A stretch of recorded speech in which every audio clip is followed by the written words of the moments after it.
Today, we have a more humorous episode requested by Sega CD Universe, which if you don't know is a wonderful channel and Facebook group that I've been following for a while. Sega CD Universe, in my opinion, is the subject matter expert on all things Sega CD, so I'll link his channel down below, and I do encourage you to check him out.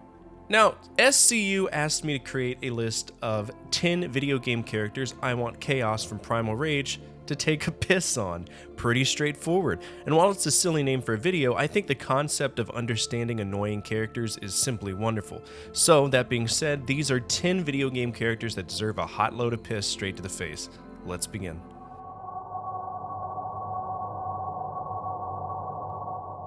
If you're like me, you loved Resident Evil 4. If you're not like me, then you probably thought it was a walking gimmick fest, which sure, it could be considered that. After all, it was a heavy departure from what we were used to with Resident Evil 1 through 3 and Code Veronica. Resident Evil 4, believe it or not, was the first Resident Evil game I ever played growing up, and I did enjoy it, up until we, meet the person that we were sent to rescue.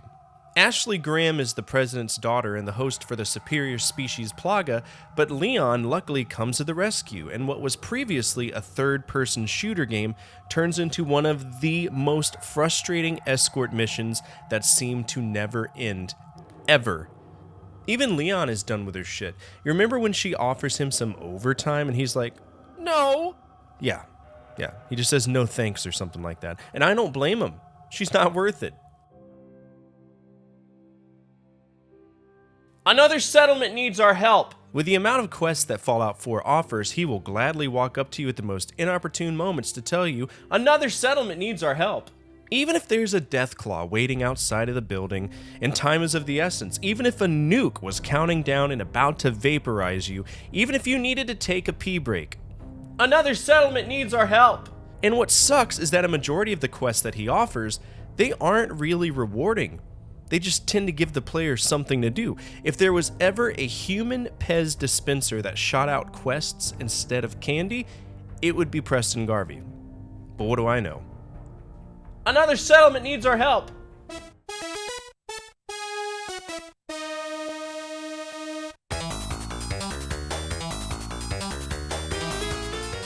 Miles is a time-cherished character and a staple in the Sonic franchise, but the first time you run into him, more than likely, he's screwing you out of bonus rings during the stage. In Sonic 2, Tails follows you like a hemorrhoid, and he can be incredibly annoying, but for the most part, don't worry about him, because he'll be flying off the screen or dying to any and all enemies that pop by you, and it only really impacts you if you're trying to do the bonus stages.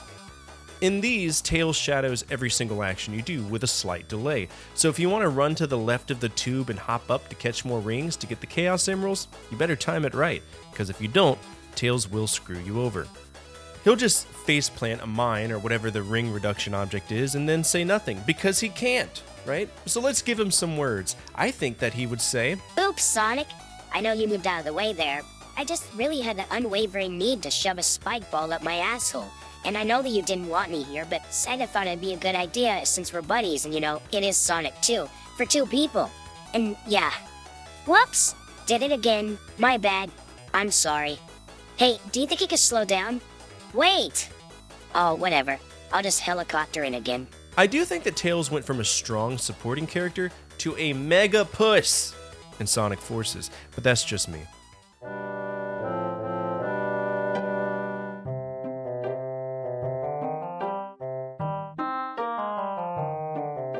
Of all of the things that chafe my ass when I play video games, it's momentary stops in momentum due to mandatory exposition, and nobody does it better than Kaepora Gaebora. That little shit plants his dumb owl ass anywhere and everywhere you could possibly go as Kid Link to tell you how to play the game, or to even provide some insight that you likely already knew, and then has the audacity to ask you if you understood it all. And don't click the wrong thing, because if you do, he will gladly repeat himself for the discernible future. That's just what he does. This douchebag shows up in Ocarina, Majora's Mask, and in Four Swords Adventures, doing the same stupid stuff. Every single time. Piss to the face.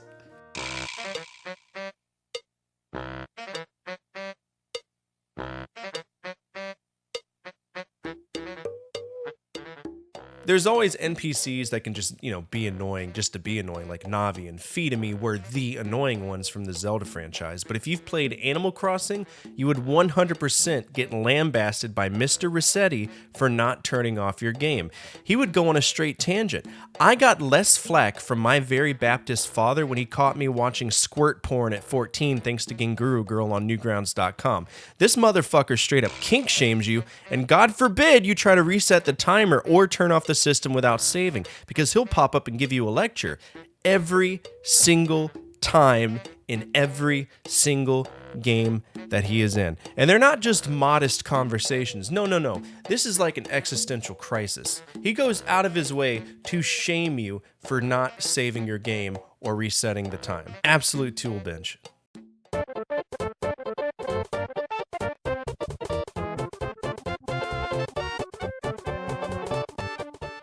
Baby Mario is a gimmick, no more no less, and while I appreciate him being used as a central aspect of Yoshi's Island, his crying is perhaps one of the most skull-piercing sounds that have ever been generated by the SNES sound chip. But it was good practice for me for having kids of my own.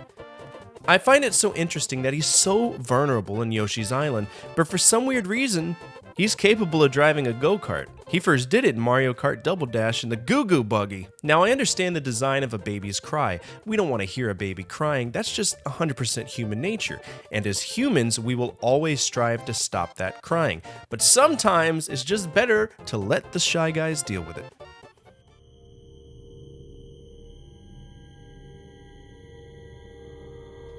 This is kind of the outlier, right? Sebastian Castellanos. The Evil Within is a strange game that I have my own opinion about. It's a blend of American and Japanese horror, and the game itself is incredibly hit or miss, and with it being designed by Shinji Mikami, the father of Resident Evil, I expected a little bit more. Sebastian is our main character, obviously, but he's a walking bag of contradictions. He's not perplexed or concerned by seeing non-stop violence. He's got resting alcohol face, and he's capable of looking hell straight into its beady eyes. But the problem that I've encountered with him is that he straight up rolls a nat 1 on perception checks. More often than not, he'll just walk into a trap because he's so aloof, or he'll take a breather when there's a chainsaw-wielding goon chasing you. The amount of times that I've died because he wanted to catch his breath from a very short sprint, or overacting due to running into an obstacle that he can't see, is just irritating as hell. And yes, I blame the developers. Sebastian deserved better.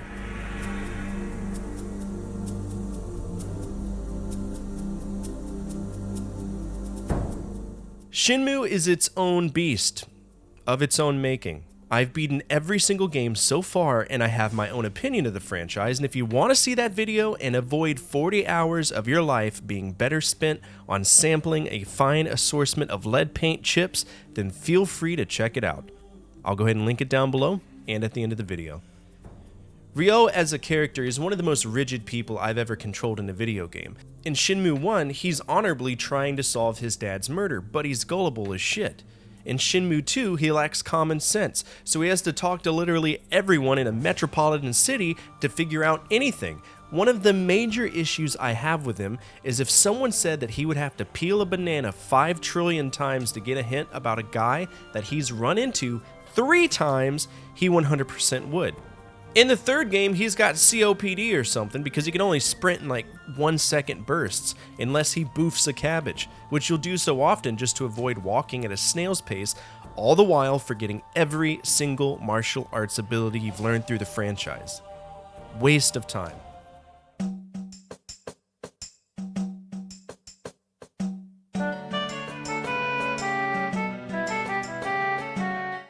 Tingle is... he's a thing. He exists, and he first shows up in Majora's Mask. I think he wants to be a Kokiri or something. Might have a little sprinkling of daddy issues, but he's part of something that pissed me off about Majora's Mask, and it's that I had to shoot his fart balloon to make him fall down just to sell me a map and say his stupid catchphrase, Tingle Tingle Kalulampa, all the while sounding like a hot dog is shoved down his throat. In Majora's Mask, it's not as bad, but when he comes back in Wind Waker, he comes back strong, acting as an entire, total momentum break. Why in the hell do I need to pay this Yamaguchi Gumi Yakuza Syndicate Goonass sponsored tariff to translate my maps? Like, I get it. Get your bag, Tingle, or Tingles. Whatever, get your bag. But damn, man, the world is flooded. Money isn't easy to get. Luckily, they fixed this in the remaster, so you don't have to worry about it at all.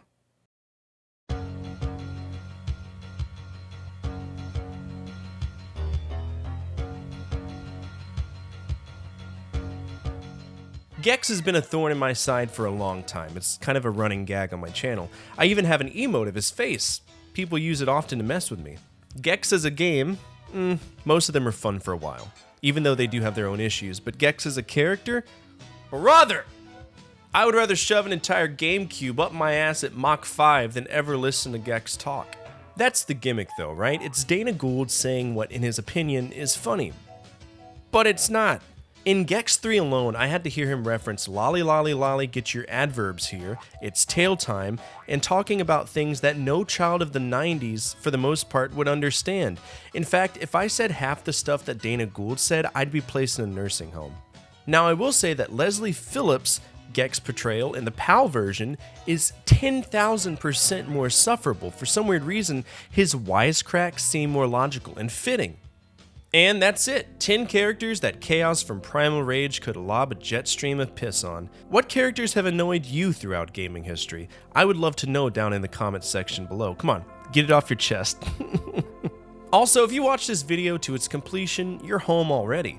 This community is a wonderful gathering of people who just genuinely love video games and remembering a time when life was just a little bit easier to live. I'd personally love to have you here and encourage you to join my gaming journey. Also, please hit the thumbs up button, because if you don't, your right column will be populated by Roblox videos, and nobody wants that. As always, from my family to your family, good energy, good vibes. Fortefyre out.